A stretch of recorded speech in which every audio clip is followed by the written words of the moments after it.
बातमी आहे नाशिकमधून गोमांस घेऊन जाणाऱ्या संशयितांना मारहाण प्रकरणी नाशिक पोलिसांनी 10 जणांना ताब्यात घेतलंय। गोमांस घेऊन जाणाऱ्या संशयितांना मारहाण केली गेली होती। या प्रकरणी आता नाशिक पोलिसांनी कारवाई करत 10 जणांना ताब्यात घेतलंय। मारहाणीत एकाचा मृत्यू झाला तर एक जण गंभीर जखमी होता।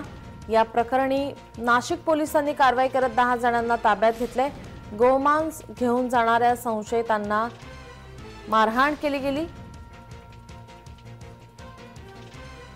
या प्रकरणी नाशिक पोलिसांनी कारवाई करत 10 जणांना ताब्यात घेतलंय। जखमी इसम होते त्या दोन्ही जखमी इसमांना पोलिसांनी शेजारीच असलेल्या SMBT हॉस्पिटलमध्ये दाखल केले।